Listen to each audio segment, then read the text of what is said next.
क्या तुम्हें भी लगता है गॉड ऑफ वॉर लोफे क्रेटोस का रिप्लेसमेंट हो सकता है? अगर हाँ तो आई थिंक तुमने भी एक सबसे इंपॉर्टेंट डिटेल इस गेम प्ले की मिस कर दी है, क्योंकि सेंटा मोनिका ने जो हमें दिखाया है वो सिर्फ एक नया प्रोटोगोनिस्ट नहीं है, ये उस कैरेक्टर की स्टोरी हो सकती है जिसने पूरी नॉर्स सागा की नींव रखी है।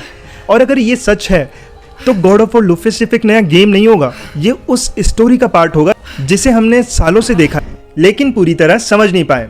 देखिए, गॉड ऑफ वॉर हमेशा से क्रेटोस की कहानी रही है, उसकी गलतियाँ, उसकी लड़ाई, उसका गुस्सा और आखिर में उसका रिडेम्पशन। रैग्नारोक के अंत में क्रेटोस को पहली बार वो चीज़ मिलती है जिसकी उसे पूरी जिंदगी तलाश थी, सुकून। एक ऐसी एंडिंग जो उसकी स्टोरी को कंप्लीट महसूस कराता है। इसलिए सेंटा मोनिका को अब एक नई पर्सपेक्टिव की ज़रूरत थी। और इंटरेस्टिंग बात यह है कि वो पर्सपेक्टिव सेंटा मोनिका को कहीं बाहर से नहीं मिला, वो पहले से वहीं था, लोफे या फे।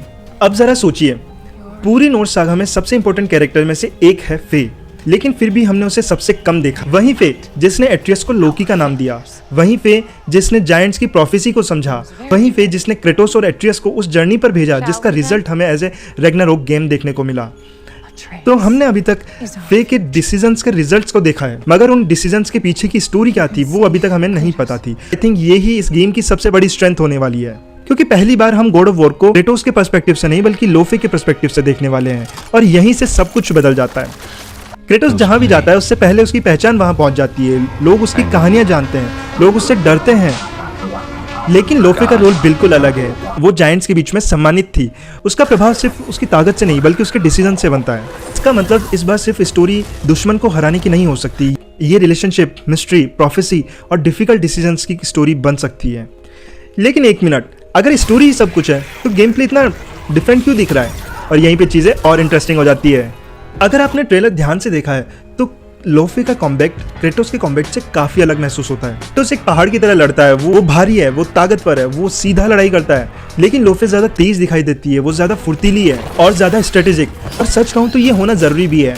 अगर सेंटा मोनिका इसे फीमेल क्रेटोस बना देता तो ये कैरेक्टर अपनी पहचान बनाने से पहले ही खो देता। लोफे को अलग महसूस होना ही चाहिए, और जो कि हम गेम प्ले में देख भी पा रहे हैं। लेकिन मेरे हिसाब से इस गेम की सबसे बड़ी स्ट्रेंथ कॉम्बैट नहीं है, असली ताकत वो सवाल हैं जो हमने नॉर्स सागा में पीछे छोड़ दिए थे कि आखिर लोफे है कौन, जायंट्स उसे इतना सम्मान क्यों देता है, और उसे भविष्य के बारे में इतनी सारी बातें कैसे पता थी, वो ऐसी कौन सी चीज़ जानती थी जो बाकी लोग नहीं जानते थे। और सबसे बड़ा सवाल कि आखिर उसने अपने परिवार को बचाने के लिए क्या क्या सेक्रीफाइसेस दिए हैं।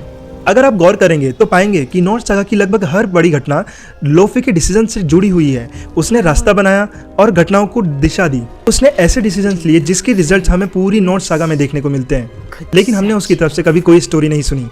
और शायद यही वजह है कि लोग गलत सवाल पूछ रहे हैं, लोफे क्रेटोस की जगह ले सकती है? अरे यार, क्रेटोस की जगह कोई नहीं ले सकता। असली क्वेश्चन ये है, क्या गॉड ऑफ वॉर की सबसे इंपॉर्टेंट स्टोरी शुरू से हमारे सामने थी लेकिन हम उसे नहीं देख पाए? और अगर सेंटा मोनिका इस स्टोरी को सही तरीके से बनाने में सफल हो जाती है तो ये गेम सिर्फ एक स्पिन ऑफ नहीं होगा या एक नया प्रोटोगोनिस्ट नहीं होगा, ये वो चैप्टर बन सकता है जो पूरी नॉर्स सागा को देखने का पर्सपेक्टिव बदल देगा। गॉड ऑफ वॉर की स्टोरी क्रेटोस पे खत्म नहीं हुई थी, ये तो बस शुरुआत थी। वीडियो पसंद आया तो इसे लाइक करना और हमारे चैनल को सब्सक्राइब करना। मैं मिलता हूँ आपसे अगली वीडियो में।